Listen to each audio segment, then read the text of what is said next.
पहले से ही उनको डैमेज करने के मूड में थे। आज आज भाजपा के साथ जा रहे हैं, कोई नई बात नहीं है। हाँ, तो बात तो सही है, उनको डैमेज तो करना ही है मुझे।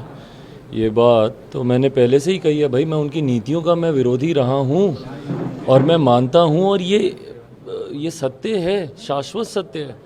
बिहार अगर आज इतना बर्बाद हुआ है, आज़ादी के 75 साल के बाद भी अगर आज भी बिहार विकसित राज्यों की श्रेणी में नहीं आ पाया, तो क्या इसमें एक बड़ी जिम्मेदारी पिछले 17 साल से जो मुख्यमंत्री हैं प्रदेश के, क्या उनकी नहीं बनती है?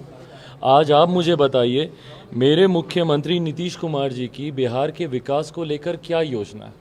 मुझे गवर्नमेंट एजेंडा में कोई भी मुझे समझा देना, मुख्यमंत्री खुद समझा दें। मुझे बच्चा बोल रहे हैं मुख्यमंत्री जी, पर बताएं कि भैया इन बच्चों के भविष्य के लिए आपने क्या किया है, बिहार के युवाओं के लिए आपने क्या किया है, शिक्षा को लेकर आपकी क्या नीति है, बेरोजगारी हटाने को लेकर, जॉब अपॉर्चुनिटीज़ क्रिएट करने को लेकर आपकी क्या नीति है। आज बिहार के युवा पलायन करने के लिए मजबूर हैं, दूसरे राज्यों में जाते हैं शिक्षा के लिए, रोजगार के लिए।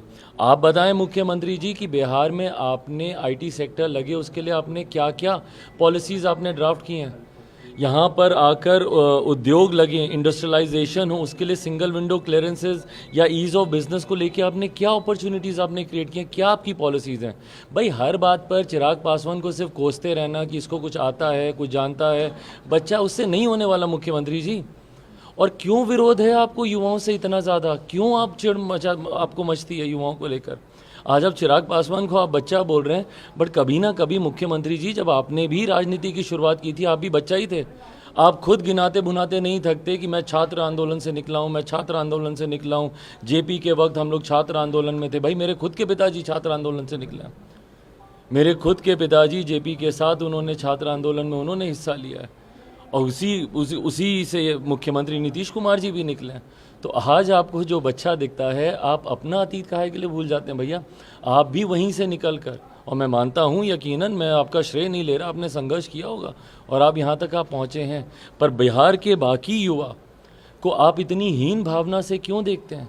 क्यों आपको लगता है कि भैया बिहारी युवा कुछ कर नहीं सकता, और उनके बारे में जब भी आप शब्द निकालते हैं, या तो बिहार के युवाओं पे आप लाठी चलाते हैं, या बिहार का युवा चिराग पासवान जैसा कोई आपसे सवाल पूछता है तो उसको बच्चा बच्चा बच्चा कह के, मुझे भाई आपको जो कहना है कहिए, आप मुझसे बहुत बड़े उम्र में, और हकीकत में बच्चे की उम्र का हूँ मैं आपके। पर अगर इस बच्चे ने एक मॉडल बनाकर, उस मॉडल की वजह से अगर आपकी पार्टी को तीसरे नंबर की पार्टी बना दिया, तो मुख्यमंत्री जी समझिए बिहार के बच्चों में कितना जोश है और कितना आक्रोश है आपके खिलाफ। ये भी उन्हीं को समझना होगा और सवालों के जवाब इन्हीं को देने अंतर्गत। मतलब उन्होंने कहा कि मेरा काम है इनको आगे बढ़ाना। नहीं, अच्छी बात है, करें भाई। उनको आज उनको इस उप मुख्यमंत्री को आगे बढ़ाने का काम लगता है, कल तक उनको किसी और उप मुख्यमंत्री को आगे बढ़ाने का काम लगता था। जब तक ये मुख्यमंत्री हैं, ये उप मुख्यमंत्रियों को बदल बदल के उनको आगे बढ़ाने का काम करते रहते हैं। में क्या देखते हैं, क्या मैंडेट है, जनता का मूड क्या है? भाई मैं ईमानदारी से बोलूँगा, बहरहाल अब ज़्यादा दिन बचे भी नहीं है, चुनाव परिणाम भी 6 तारीख को आ जाएंगे और 3 तारीख को मतदान है। मोकामा कल मैं खुद गया था, और मैं व्यक्तिगत अनुभव से ये बात बोल रहा हूँ, क्योंकि जब तक मैं गया नहीं था मुझे भी जानकारी नहीं थी कि वहाँ पे क्या माहौल है नहीं है। पर जिस तरीके से मोकामा में एक तरफा लोगों का रुझान देखने को मिल रहा है, और कल से रात से जिस तरीके से मुझे फ़ोन, मुझे मैसेजेस, भाजपा के कई बड़े नेताओं के संदेश जिस तरीके से मुझे मिल रहे हैं, तो कहीं ना कहीं मुझे लगता है दोनों सीट, और गोपालगंज के लिए भी हम लोग को अच्छे वो मिल रहे हैं। मैं ये मान के चल रहा हूँ कि दोनों सीट हम लोग जीत रहे हैं। अब जीत का मार्जिन कितना होगा उसके लिए ज़रूर संघर्ष हो सकता है। क्या कारण मानते हैं कि दोनों जगह में से कहीं सीएम नहीं गए, क्या कारण आप? अब बताइए ना, ये विरोधाभास नहीं है तो और क्या है गठबंधन के भीतर? मुख्यमंत्री जी बख्तियारपुर बगल का, वहाँ से आप मोकामा नहीं जाते हैं, तो ये अपने में दर्शाता है कि गठबंधन में ईमानदारी तो आप नहीं बरत रहे हैं ना। यही अच्छा, ईमानदारी से मुझे बता दें कि अगर यही चुनाव जनता दल यूनाइटेड के कैंडिडेट लड़ रहे होते, तो क्या तब भी मुख्यमंत्री नीतीश कुमार जी नहीं जाते? ये बात राजद के लोगों को समझने की ज़रूरत है कि भाई मुख्यमंत्री जी कहते कुछ हैं, करते कुछ हैं। उनका बोलने का चेहरा कुछ और होता है और भीतरी चेहरा उनका कुछ और होता है। वो आपको दिखा रहे हैं कि आपके साथ हैं, बस भीतर घात करने में मुख्यमंत्री जी से बेहतर मुझे नहीं लगता कोई और है। 2019 के चुनाव में हम लोग खुद भुगते हुए हैं भैया, किस तरीके से साथ में रहकर वो भीतरघात करने का काम करते हैं अपने नेताओं से, अपने पदाधिकारियों से, जिस तरीके से वो एक माहौल बनाते हैं एक दूसरे के विरोध में ही।